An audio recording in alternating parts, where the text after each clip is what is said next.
नमस्कार दोस्तों, आप देख रहे BBC 24x7। मैं इस वक्त सैदुल्ला जाप में पहुंच चुकी हूं और मेरे साथ एक क्या नाम बुनियाद संस्थान के राष्ट्रीय अध्यक्ष जुड़ चुके हैं और वो एक जानी मानी हस्ती है, उनका पहचान का कोई मोहताज नहीं है और मेरे साथ वो बैठे हुए हैं और काफ़ी दिनों से हम देख रहे हैं कि लोगों की सेवा में लगे हुए हैं। आइए हम उनसे ही बात करते हैं, वो किस तरह सेवा लोगों की कर रहे हैं। हाँ, नमस्कार मोहम्मद जी। सर, मुझे ये बताएं कि मैंने जैसे देखा कि आप काफ़ी मास्क है, ये है और किन किन लोगों, कैसे लोगों को आप बांट रहे हैं। ये जो बुनियाद संस्थान है, ये लॉकडाउन में पैदा हुआ। लॉकडाउन में जैसे लोगों की स्थिति हो गई थी, लोगों के पास काम नहीं था, राशन नहीं था। जो नेम साहब में मैं जहाँ पे रहता हूँ, मेरे आसपास झुग्गी झोपड़ी कॉलोनी है, जिसमें किसी कहीं जो मास्टर माइंड है 150 झुग्गी है, दुग्गल कॉलोनी है, नवसृष्टि है और धनकर रोड है। बंगला चौक पे कुछ गरीब परिवार रहते हैं।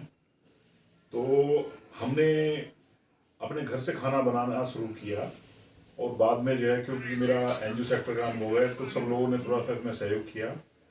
तो मार्च के लास्ट वीक से लेके अभी तक हम 40,000 के आसपास लोगों को एक दिन, एक हफ्ते या एक महीने का राशन पहुंचाया हमने 10 राज्यों में। हम 10 राज्य में हैं, दिल्ली है, यूपी है, हरियाणा, बिहार, राजस्थान, उड़ीसा, तमिलनाडु, महाराष्ट्र और उत्तर प्रदेश। तो इसमें जो है हम लोगों को, जो नीडी लोग थे, उनको राशन पहुंचाया और 10 राज्यों में हमने अभी तक 50,000 के आसपास मास्क बांटे हैं। तो सर, जैसे आपने कई देश, कई मतलब कंट्री गिना दी है, तो वहाँ क्या आप खुद जाते हो, मतलब वहाँ कौन इस हेल्प करता है। जो आसपास के इलाके हैं, तो जैसे यूपी में बागपत है, तो वहाँ तो मैं कोशिश करता हूँ। नहीं तो मेरे सब जगह वॉलेंटियर हैं। उड़ीसा में भी वॉलेंटियर हैं, तमिलनाडु में वॉलेंटियर है, उत्तर प्रदेश में तो हमारा काफ़ी काम है, वहाँ पे भी वॉलेंटियर हैं। तो दिल्ली से अलग मैक्सिमम काम वॉलेंटियर के थ्रू होता है। तो इसमें जो है उत्तर प्रदेश में हमारा एक फुल फ्लेज प्रोग्राम है, जिसमें राष्ट्रीय अध्यक्ष हैं कृष्ण कुमार शर्मा, और जो बनास वाला क्षेत्र है, जो काशी क्षेत्र है, वहाँ पे जो 10 जिलों का हम देखते हैं, हेमंत राज, इंजीनियर हेमंत राज, और यहाँ के महासचिव हैं रामरूप शर्मा जी। तो ये पूरा उत्तर प्रदेश का काम देखते हैं। और जो अध्यक्ष जी हैं, उनकी मास्क की फैक्ट्री है, उनका खुला ओपन वो है कि हिंदुस्तान में हमारी ज़रूरत है, तो जहाँ भी मास्क की सहायता होगी तो हम करेंगे। तो हम अब तक 50,000 से ज़्यादा मास्क बांट चुके हैं। सर, ये जो आपका संस्थान, बुनियाद संस्थान है, ये कितने दिनों से चल रहा है। जैसे मैंने आपको बताया कि बुनियाद संस्थान का उदय जो है कोरोना काल में ही हुआ, क्योंकि लोगों के पास जो है खाने को रोटी नहीं थी। तो हमने थोड़ा थोड़ा जो है अपने घर से बना के शुरुआत की, और बाद में ये जो है, आज देखो तो जो है 35-40 हज़ार लोगों तक हम पहुंच चुके हैं। तो ये फंड जिस तरह आप बांट रहे हो, ये फंड कहाँ से आता है, मतलब आप खुद अपने जेब से करते हो या सहयोग से किसी करते हो। जैसे मैंने आपको बताया कि मेरा जो अनुभव है, मैं डेवलपमेंट सेक्टर का अनुभव है, तो उसमें जो है मैंने काम तो अपने घर से शुरू किया था। बाद में मैक्सिमम कंट्रीब्यूशन मेरे मित्रों का है, लेकिन इसमें सेवा भारती है, दिल्ली सरकार से भी कुछ सहायता मिली। दिल्ली सरकार से मतलब ये है कि जो SOS फंड, रिलीफ फंड करके जो है मनीष सिसोदिया ने क्रिएट किया था, जिसमें जिनके लोगों के पास में आधार नहीं था, तो उनका कूपन भी उन्होंने बना के जो है लोगों को राशन दिया था। और क्योंकि मेरे दोस्त एनजीओ में हैं, तो उसमें उन लोगों ने जो है जब मेरा काम देखा तो मेरी सहायता इस तरह की कि मैंने जो है जहाँ पे गरीब लोग थे उनकी लिस्ट बनवाई, और लिस्ट बनवा के मैंने जो है सरकार को भेजी, और सरकार ने अपनी तरफ से उसको वेरीफाई किया लिस्ट को। मैंने नेवसराय के पूरा स्लम एरिया है, मोहन गार्डन में मंगल बाजार है, बापू नगर नीम करौली है, और जोहरीपुर है, ये सॉरी जो नॉर्थ एरिया है, जो जहाँ पे कुछ शरारतों ने दंगा फसाद किया था, वहाँ पे है।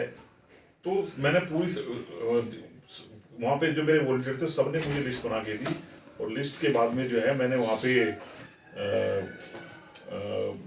मतलब पूरी लिस्ट वो करके वो किया, सरकार को लिस्ट भेजी, वो सब फिर सरकार ने वेरीफाई करके वहाँ पे राशन किया, जहाँ की लिस्ट बनी सीधा सीधा राशन वहीं पे गया और वहीं पे बता। तो मैं तो जो है समझ लो कि एक मीडिएटर था, जो खुदा ने मुझे जो है भगवान ने मुझे जो अपना आशीर्वाद दिया, तो जो है उन सब की दुआ से जो है सबने मदद की। मतलब 1-2 महीने तो मुझे काफ़ी मशक्कत करनी पड़ी है, तब तक मैं दोस्तों से घर से लीक करता रहा, लेकिन उसके बाद में तो सरकार, सेवा भारती, दिल्ली पुलिस, सब ने खूब मदद की। सब जगह ट्रक के ट्रक जाते थे और वहाँ पे बढ़ता था। तो ये सेवा भाव आपको कैसे जागृत हो गई है, इस तरह सेवा आप कर रहे हो? देखिए, मैं जो है मजदूर परिवार से बिलोंग करता हूँ और मेरे वालिद साहब आपसे बहुत बड़े बड़े हमने देखे, बहुत बड़े बड़े लोग, नेता हैं, कई बिजनेसमैन हैं, बट उनके दिल में ये भाव नहीं आता है कि इतने गरीब लोग यहाँ पे रहते हैं तो उनके लिए हम कुछ करें या सेवा करें। तो आप मतलब कैसे जज्बा इस चीज़ का पहुँचा? देखिए, ये तो मेरे घर से मुझे संस्कार मिले। मेरे वालिद साहब मजदूर मिस्त्री थे, लेकिन अगर हमारे घर में जो है 2-4 लोग डेली खाना ना खाए, ऐसा कभी भी नहीं होता था। और ये हम सब जो है, मैं तो मतलब खुदा को मानने वाला हूँ, ये सब उसी का वो है। हमने मतलब मेरे घर में जो है मेरे बहन के बच्चे या कोई बच्चे ऐसा कभी नहीं रहा कि 2-3 लोग एक्स्ट्रा ना रहे हों और खाना ना खाया हो। तो मतलब हमारे घर से 4-5 लोग हैं तो हमेशा खाना बनता ही था, निकलता है, आज भी निकलता है। कहा जाए तो खुदा की बरकत थी है, जिससे आप बता रहे हो। हाँ, लेकिन मैं एक चीज बोलता हूँ और शायद आप भी मानेंगे, मैं कुछ नहीं। और ये जो अगर खुदा या भगवान चाहता है तभी पॉसिबल होता है। मेन आदमी जो मुस्तहिक है, वो जब उसके पास कुछ नहीं होता तो ऊपर वाले से दुआ मांगता है। तो ऊपर वाले ने मुझे जरिया बनाया, मैं तो उसमें ही खुश हूँ। अब आगे क्या रणनीति, अब आगे क्या करोगे? तो फिर लोगों के बीच आप जाने की मशक्कत करोगे? बहुत छोटा सा सपना देख के अब तो ये सपना बहुत बड़ा हो गया है, 10 राज्यों में पहुंच चुके हैं। अभी हम लोग जो है जो बुनियाद संस्थान है वो छोटे बच्चों और महिलाओं के मुद्दे, पर्यावरण के मुद्दे, युवा रोजगार, संलग्नता और एम्प्लॉयमेंट, यानी कि हम बच्चों को एजुकेट करेंगे, फिर उनको एम्पावर करेंगे, ग्रूमिंग करेंगे और फिर उनको रोजगार देंगे। मैं जो मेरा बिजनेस है वो मेन पावर का है। मैं यूनिफॉर्म बनाता हूँ, मेरी पूरी पैन इंडिया लेवल पे होती है। तो जिनको मैं यूनिफॉर्म देता हूँ वो लोग भी मेरे साथ जुड़े हैं। मेरे नेक्स्ट जज्बे को देख के उनका बहुत योगदान है, वो मेरे साथ में है। तो हमने एक संस्था बनाई है, बुनियाद कामगार संस्थान करके, तो जिसमें हम गवर्नमेंट की जैसे नेप्स स्कीम होती है जिसमें लोगों पे ESIPF लागू नहीं होता, तो मतलब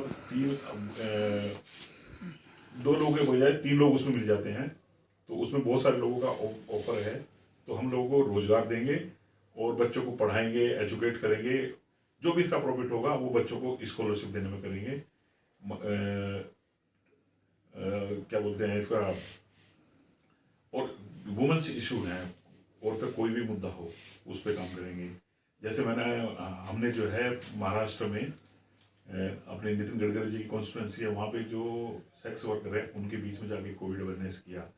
हम छोटी बच्चियों को है ना, कोई भी काम है, आप कुछ भी काम करो, अगर उससे किसी इंडिविजुअल आदमी को डायरेक्ट बेनिफिशियरी को प्रॉफिट फायदा नहीं होता तो वो काम ज़्यादा बड़े उस पर लागू नहीं हो सकता। हम बच्चियों को चाह रहे हैं कि उनको हम पढ़ा के एजुकेट करें और उनको ग्रूमिंग करें। वो हम लोगों का एक ट्रस्ट है, institute for skill youth and social development करके, वो हमारी बेगम साहिबा चलाती हैं। उसमें हम क्या करते हैं, जो बिल्कुल इंटीरियर बच्चे हैं जो अपने बालों में कंघा भी ठीक से नहीं करती, उनको ग्रूमिंग करते हैं, उनको कटिंग टेलरिंग सिखाते हैं, उनको ब्यूटिशियन का काम सिखाते हैं, जिससे कि वो अपना रोजगार कर सकें। आज की तारीख में हम 200-300 बच्चों को ऐसे ग्रूमिंग कर चुके हैं और वो माशाल्लाह कुछ ना कुछ कमा रही हैं। क्योंकि अगर आपको समाज को चेंज करना है तो महिलाओं में परिवर्तन जरूरी है, और महिला में परिवर्तन उनको एजुकेट करके और उनको एम्पावर करके। एम्पावर कौन सा? Economic empower. जब महिला 2 पैसे कमाती है तो अपने घर में ऐसी चीज़ें एम्प्लॉयमेंट ऐसी वो इम्प्लाई करती है, लागू करती है कि बहुत उससे समाज में फर्क पड़ता है। वो सबसे पहले अपने बच्चों को ही ठीक से पालेगी, वो करेगी। तो ये हमारा आज आपने क्या प्रोग्राम किया, जिस तरह बताया जा रहा है कि आप लोगों को आपने जर्सी जैकेट वगैरह, और कहाँ कहाँ के लोग थे? देखिए, लॉकडाउन की वजह से जो गरीब आदमी है वो पहले तो कर रहा था, अभी दाल रोटी पूरी नहीं हो रही तो कपड़े बेचारा कहाँ से खरीदे। तो हम लोगों ने, ये हमारा कपड़े का 5वां-6वां प्रोग्राम है, तो हमने छोटे बच्चों को गर्म कपड़े, महिलाओं को गर्म कपड़े और पुरुषों को जो जैकेट वगैरह होती है वो है, तो हमने गर्म कपड़े बांटे कि बेचारे सर्दी से बच सकें। और कुछ कहना चाहेंगे आप लोगों को, कुछ संदेश देना चाहेंगे मीडिया द्वारा? देखिए, कोई भी समाज में अगर कोई आदमी मन से भूखा या तन से भूखा रहे, तन से भूखा मतलब वो कपड़े ना हो, तो ये सक्षम लोगों पे लानत है। अगर आप कोई भी समाज जो है ना, सरकार किसी का पेट नहीं भर सकती है अगर जरूरतमंद है। अगर हर सक्षम आदमी अपने पड़ोसी का ख्याल रखना शुरू कर दे तो सरकार की जरूरत ही ना पड़े। हम पूरा हिंदुस्तान में कोरोना लागू हुआ, वो हम इसलिए जीत पाए कि सक्षम लोगों ने अपने पड़ोसी का ख्याल रखा। तो बस मेरा तो यही ख्याल है कि जब मैं अपने बच्चों को भूखा नहीं देख सकता और उनकी जो है तन पे कपड़े नहीं देख सकता, तो मैं तो जो है पूरे समाज को अपने परिवार की तरह ही मानता हूँ और कोशिश करता हूँ कि जो भी संभव हो कर सके। और इसमें तो जो है कि इंसान तो कोशिश करता है, सारी तो मर्जी ऊपर वाले की है।